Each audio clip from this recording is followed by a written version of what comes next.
ಹಾಸನ ಜಿಲ್ಲೆಯ ಹೊಳೆನರಸೀಪುರದಲ್ಲಿ ನಡೆಯಬೇಕಾಗಿರುವ ಲಕ್ಷ್ಮೀ ನರಸಿಂಹಸ್ವಾಮಿ ಜಾತ್ರಾ ಮಹೋತ್ಸವ ರಾಜಕೀಯ ಜಟಾಪಟಿಗೆ ಕಾರಣವಾಗಿದೆ. ರಥೋತ್ಸವಕ್ಕೆ ಮುನ್ನವೇ ದೇವಾಲಯದ ಆವರಣದಲ್ಲಿ ಉದ್ವಿಗ್ನ ವಾತಾವರಣ ನಿರ್ಮಾಣವಾಗಿದೆ. ರಥದ ಅಲಂಕಾರ ವಿಚಾರದಲ್ಲಿ ಶಾಸಕ ಎಚ್.ಡಿ. ರೇವಣ್ಣ ಹಾಗೂ ಸಂಸದ ಶ್ರೇಯಸ್ ಪಟೇಲ್ ಬಣಗಳ ನಡುವೆ ತೀವ್ರ ಕಿತ್ತಾಟ ಉಂಟಾಗಿದೆ. ರಥಕ್ಕೆ ಹೊಸ ಬಟ್ಟೆ ಅಲಂಕಾರ ಮಾಡಲು ಅವಕಾಶ ನೀಡಬಾರದು ಎಂದು ರೇವಣ್ಣ ಹಾಗೂ ಅವರ ಬೆಂಬಲಿಗರು ವಿರೋಧ ವ್ಯಕ್ತಪಡಿಸಿದ್ದಾರೆ. ಇದರ ಪರಿಣಾಮವಾಗಿ ದೇವಾಲಯದ ಮುಂದೆ ರಥ ಅಲಂಕಾರವಿಲ್ಲ ನಿಂತಿರುವುದು ಗಮನ ಸೆಳೆದಿದೆ. ದೇವಾಲಯದ ಆವರಣದಲ್ಲೇ ಶಾಸಕ ರೇವಣ್ಣ ಹಾಗೂ ಅವರ ಬಣ ಮೊಕ್ಕಾಂ ಹೂಡಿದ್ದು ಪರಿಸ್ಥಿತಿ ಮತ್ತಷ್ಟು ತೀವ್ರಗೊಂಡಿದೆ. ಉದ್ವಿಗ್ನ ಪರಿಸ್ಥಿತಿ ಹಿನ್ನೆಲೆ ದೇವಾಲಯದ ಮುಂದೆ ಬಿಗಿ ಪೊಲೀಸ್ ಬಂದೋಬಸ್ತ್ ಏರ್ಪಡಿಸಲಾಗಿದೆ. ರೇವಣ್ಣನನ್ನ ಮನವೊಲಿಸಲು ಪೊಲೀಸರು ಹಾಗೂ ಕಂದಾಯ ಅಧಿಕಾರಿಗಳು ಹರಸಾಹಸ ಪಡುತ್ತಿದ್ದಾರೆ. ನಾಳೆ ಮಧ್ಯಾಹ್ನ 9:30ಕ್ಕೆ ನಡೆಯಬೇಕಾಗಿರುವ ರಥೋತ್ಸವ ನಿಗದಿಯಂತೆ ನಡೀತಾ ಇದೆಯೇ ಎಂಬುದರ ಬಗ್ಗೆ ಅನಿಶ್ಚಿತತೆ ಮುಂದುವರೆದಿದೆ. ಧಾರ್ಮಿಕ ಉತ್ಸವ ರಾಜಕೀಯ ಭಿನ್ನಾಭಿಪ್ರಾಯಗಳ ನಡುವೆ ಸಿಲುಕಿರುವುದು ಭಕ್ತರಲ್ಲಿ ನಿರಾಸೆ.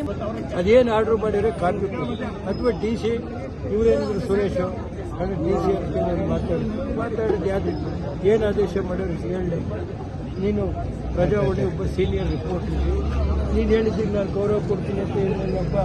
ತೇರು ನಡ್ಕೊಂಡು ಹೋಗ್ಬೇಕು. ಜಾತ್ರೆ ಯಾವ ನಾನು ಯಾವುದು ಒಬ್ರದ್ದು ನಮಗೆ ಏನಂತ ನಾವು ಇಷ್ಟೇ ಡಿ.ಸಿ. ಎ.ಸಿ. ತಹಸೀಲ್ದಾರ್ ಏನು ನಿರ್ಣಯ ಮಾಡಿದರೆ ಕಾಪಿ ಬೇರೆ ನಾನು ಯಾವುದು ಒಂದು ಸಭೆ ಕರೀತೀವಿ. ತೇರ್ ಬಗ್ಗೆ ಏನು ಮಾಡಬೇಕು ಅಂತ ಸರ್ ಕಳೆದ 25 ವರ್ಷದಲ್ಲಿ ನಾವು ಮಾಡ್ತಾ ಇದ್ದೆ. ಅದಾದಮೇಲೆ ಕಳೆದ 23ರಲ್ಲಿ ರಾಜಕೀಯ ಬದಲಾವಣೆ ಆದಮೇಲೆ ನಾವು ಇದ್ರದ್ದು ಎಲ್ಲ ಪ್ರಸಾದ ಎಲ್ಲ ಮಾಡ್ತೀವಿ. ಬೇಡಪ್ಪ 10 ಜನದ್ದಾಗಬೇಕು, ಆಯಿತು ಮಾಡ್ಕೊಳ್ಳಿ ಅಂತ ನಾನು 2 ವರ್ಷದಿಂದ ನಾನು ತಲೆ ಹಾಕಿಲ್ಲ. ಹಿಂದಿನ ತಹಸೀಲ್ದಾರ್ ಡಿ.ಸಿ. ಯಾರು ನೀವು ಮಾಡ್ಕೊಂಡು ಹೋಗಿ ನಮ್ಮದೇ. ಮೊನ್ನೆ 18ನೇ ತಾರೀಕು ತಹಸೀಲ್ದಾರರು ಮೀಟಿಂಗ್ ಕರೆದು ಯಾರು ನೀವು ಮೀಟಿಂಗ್ ಬರಬೇಕು. ತಾಲೂಕು ಲೆವೆಲ್ ಎಲ್ಲ ಅಧಿಕಾರಿಗಳಿದ್ದರು, ಕೆಲವು ರಾಜಕೀಯ ಪಕ್ಷದವರು ಬಂದಿದ್ರು. ಸರ್ ಆಗ ಬಂದಾಗ ತೀರ್ಮಾನ ಏನಾಯಿತು, ಹಿಂದಂಗೆ ನಡ್ಕೊಂಡು ಹೋಗ್ತಾ ಇದ್ದರು. ಸುರೇಶ್ ಇದ್ದರು, ಇವರು ಇದ್ದರು, ಎಲ್ಲ ಪತ್ರಿಕೆ ಹಿಂದೆ ಹೆಂಗೆ ನಡ್ಕೊಂಡು ಹೋಗ್ತಾ ಇತ್ತು ಹಂಗೆ ನಡ್ಕೊಂಡು ಹೋಗ್ತಾ ಆಯ್ತಪ್ಪ ಮಾಡ್ಕೊಂಡು.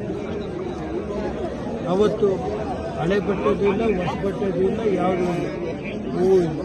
ಏನಪ್ಪ ಕರೆಕ್ಟಾಗಿ ಕೇಳಿ ಅವರು ಪತ್ರಿಕೆ ಪ್ರಜಾವಾಣಿ ಪತ್ರಿಕೆ. ಅದಾದಮೇಲೆ ಎಲ್ಲ ಆಯ್ತಲ್ಲ ಸರ್ ತೀರ್ಮಾನ ಆಗಿ. ಆಮೇಲೆ ಇನ್ನೊಂದು ಮತ್ತೆ ಸರ್ ಹಿಂಗೈತೆ ಅಂತ ಮೀಟಿಂಗ್ ಕರೆಯೋದು. ಇಲ್ಲಿ ಏನು ನಮಗೆ ಗೊತ್ತೇ ಇಲ್ಲ. ಇಲ್ಲಿ 2 ಜನ ಟೈಲರ್ ಇಟ್ಟು ಬಟ್ಟೆ ತಂದು ತಹಸೀಲ್ದಾರೇನು ಆಗ ಒಂದು 700-8 ಜನ ಹೋಗಿ ಗಲಾಟೆ ಮಾಡ್ತೀವಿ. ಆಮೇಲೆ ನನಗೆ ಹಾಕಬೇಕು ಅಂತ ನಾನು ಅವರೆಲ್ಲ ಯಾವುದೋ ಬೆಂಗಳೂರು ಮೀಟಿಂಗ್ ಇಟ್ಟು ಹೋದೆ.